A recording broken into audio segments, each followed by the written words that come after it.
जय श्री राम। हर हर महादेव। जय हिंदू राष्ट्र। हिंदुत्व दर्शन आपका अपना चैनल है और इस पर आपका हार्दिक अभिनंदन है।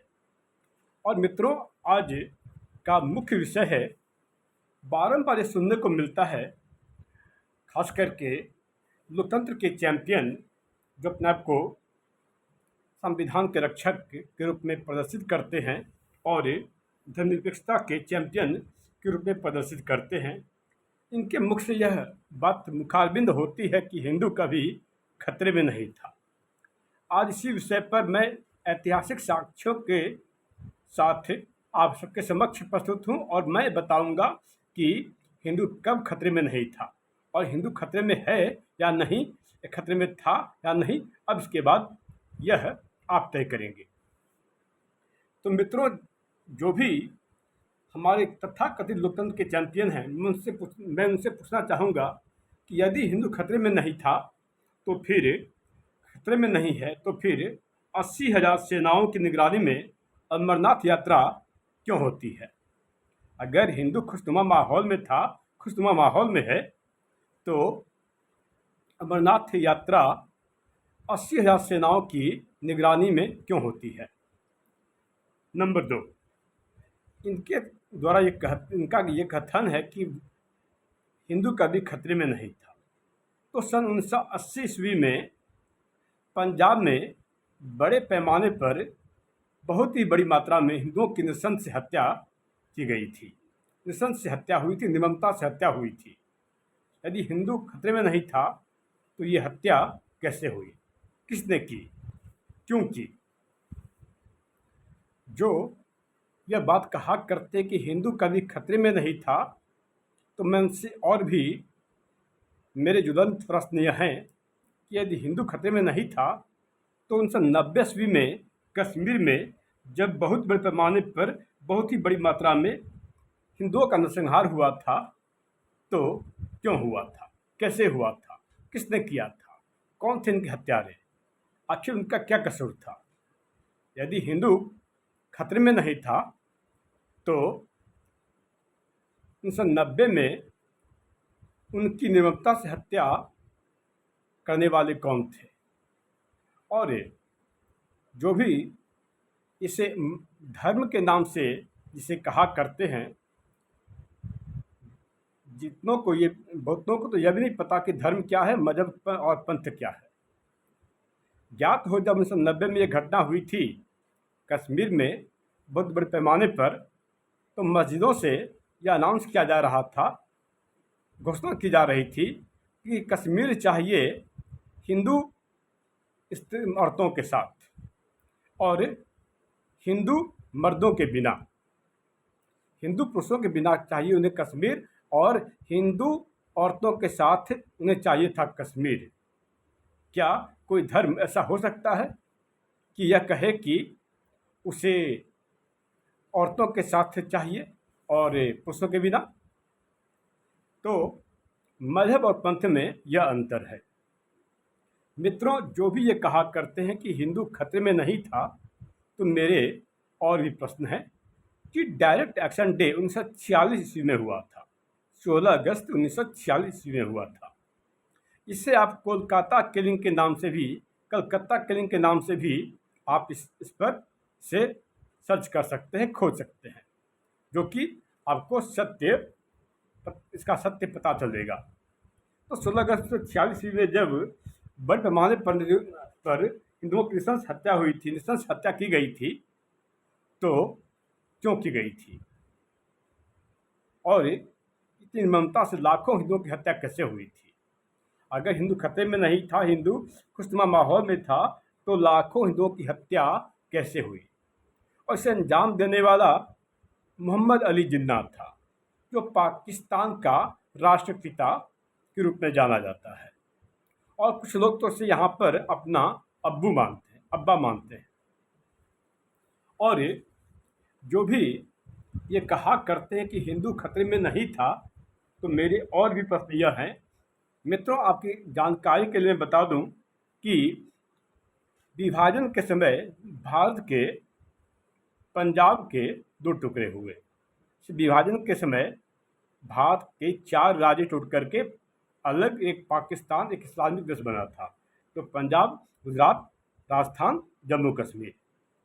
और उस पंजाब का जो भाग पाकिस्तान के हिस्से में चला गया था, उसी में एक जगह है सियालकोट।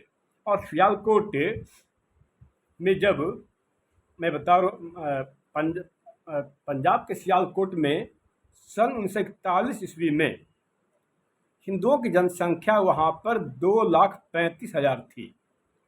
2,35,000 थी सन 1941 में।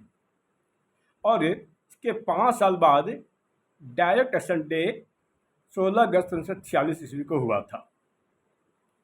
और इसके 5 वर्ष बाद जब 1951 में हिंदुओं की जनगणना हुई, तो हिंदुओं की जनसंख्या घटकर 10,000 तक रह गई थी।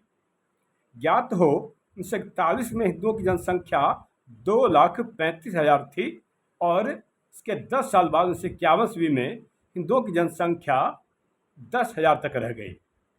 और मित्रों, इस पर और भी इसमें तह में जाने पर यह ज्ञात हुआ कि 2017 की रिपोर्ट के अनुसार आज हिंदुओं की जनसंख्या उस सियालकोट में 2017 की रिपोर्ट में बता रहा हूँ, 2017 में हिंदुओं की जनसंख्या मात्र 500 तक रह गई थी।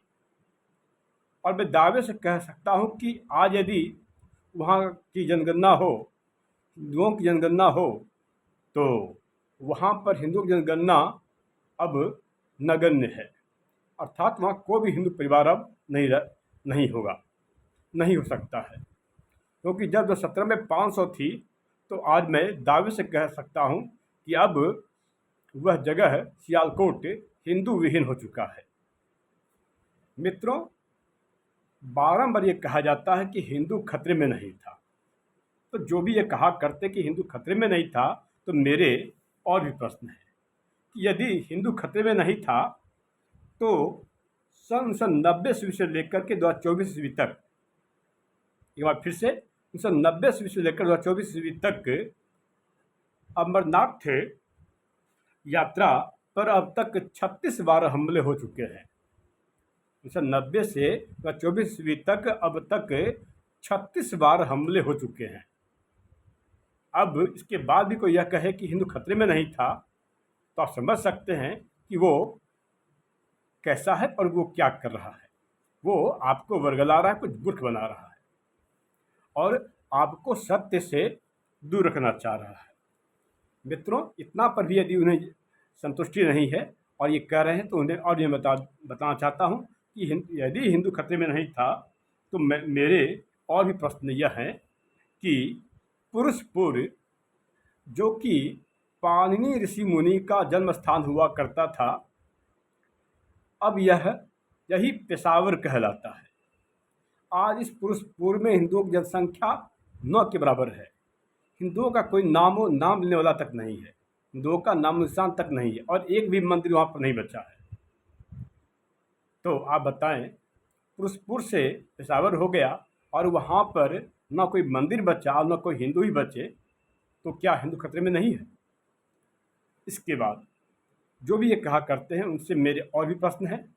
कटास राज वो जगह था जहाँ पर कि युधिष्ठिर और यमराज के बीच यक्ष प्रश्नोत्तरी हुआ था। आज उस कटास राज में भी एक भी हिंदू नहीं बचा, और वहाँ पर एक भी मंदिर अब नहीं है। हिंदुओं का कोई नामो निशान तक नहीं है। क्या अब भी यह कहा जाएगा कि हिंदू खतरे में नहीं था? जो भी यह कह रहे हैं, इन्हें और भी मेरे प्रश्न है। लवपुर, जो कि अब लाहौर हो गया है, लवपुर की स्थापना करने का श्रेय भगवान परशुरामचंद्र के पुत्र लव को जाता है, और लव के नाम पर ही उस जगह का नाम हुआ लवपुर, जो कि अब लाहौर हो गया। और आज वहाँ भी एक भी मंदिर नहीं बचा है, और ना ही कोई हिंदुओं का कोई नाम निशान बचा है, और हिंदू त्राहिमाम होकर के वहाँ से पलायन कर चुके, या उन्हें जबरन धर्मांतरित कर दिया गया। और इन्होंने धर्म को अपना बदलने से स्वीकार नहीं करना चाहा, उन्होंने अपना धर्म के लिए बने रहना चाहा, धर्मांतरण से इनकार कर दिया, उनकी निर्ममता से हत्या कर दी गई। तो क्या अभी ये कहेंगे कि हिंदू खतरे में नहीं था? कराची, जिसका प्रारंभिक नाम, पहले नाम था इसका कुशपुर, अर्थात भगवान श्री रामचंद्र के पुत्र लव के नाम पर लवपुर था, जो कि अब लाहौर हो गया, और इसे ही कुशपुर था, सो कराची हो गया। इन दोनों ही जगहों पर अब हिंदुओं का कोई नाम लेने वाला तक नहीं है, और कोई भी हिंदू परिवार वहाँ नहीं बचा है। वहाँ हिंदू विहीन हो चुका है। ये दोनों ही जगह हिंदू विहीन हो चुका है। क्या अभी यह कहा जाएगा कि हिंदू खतरे में नहीं था? जो भी ये बात कह रहे हैं उनसे मेरे और भी प्रश्न है कि यदि हिंदू खतरे में नहीं था तो सबसे पहले सर्वप्रथम जब होलिका दहन हुआ था तो वो मूल स्थान में हुआ था, और ये मूल स्थान अब मुल्तान कहलाता है। और जो प्रहलादपुरी मंदिर वहाँ पर हुआ करती थी, अब वो मंदिर भी जीर्ण शीर्ण अवस्था में है, या इसे धराशायी कर दिया गया, इसे ध्वस्त कर दिया गया, और वहाँ भी एक भी मंदिर नहीं बचा, और वहाँ भी हिंदुओं का कोई घर नहीं है।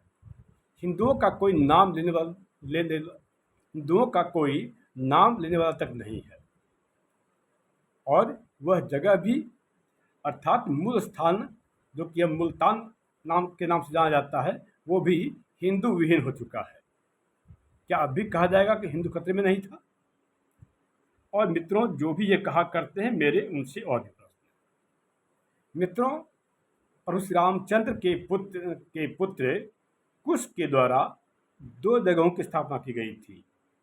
पहला था कुशपुर और दूसरा था हिंदू कुश, और इन दोनों ही जगहों पर अब हिंदुओं का कोई नामो निशान लेने वाला तक नहीं है, और हिंदुओं की नृशंस हत्या की गई, और अब वहाँ पर हिंदुओं का कोई एक भी घर नहीं है, ना ही वहाँ पर हिंदुओं का कोई परिवार बचा है।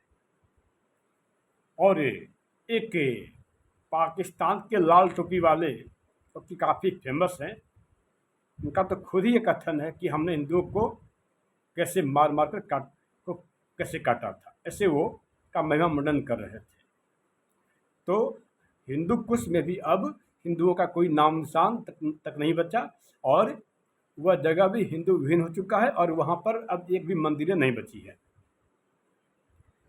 जो भी ये कहा करते हैं उनसे मेरे और भी प्रश्न हैं। बलूचिस्तान में सन 1920 ईस्वी में अंतिम बार रावण दहन हुआ था, अर्थात विजयादशमी का पर्व त्योहार हुआ था। आज उस जगह पर भी यदि आप इसका अध्ययन करते हैं और इस पर अब शोध करके देखें, तो आज हिंदुओं की जनसंख्या मात्र वहाँ पर 0.1% रह गई है, अर्थात 0.1% तक रह गई है। और वहाँ भी जो मंदिरें थी अब उसे धराशायी कर दिया गया है, और वो बहुत ही जीर्ण शीर्ण अवस्था में है। एक वहाँ पर सीताराम मंदिर था, जिसके प्रांगण में, इसके सामने में वहाँ पर मांस को काटा जाता है, वहाँ पर बकरों को काटा जाता है, और कहने वाले कहते हैं कि हिंदू कभी खतरे में नहीं था। मित्रों, जो भी ये बात कहा करते हैं उनसे मेरे और भी प्रश्न हैं। भारत के विभाजन के समय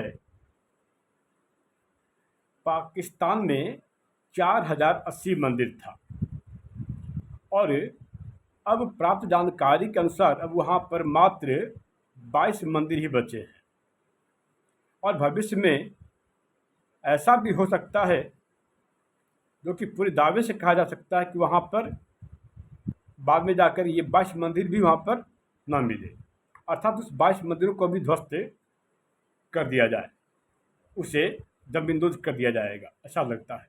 क्योंकि जब 4080 से 22 मंदिर पर आ गया, तो ये इस्लाम मज़हब के मानने वाले जो पाकिस्तान में हैं, क्या आपको लगता है कि वो 22 मंदिर भी सुरक्षित रह पाएगा?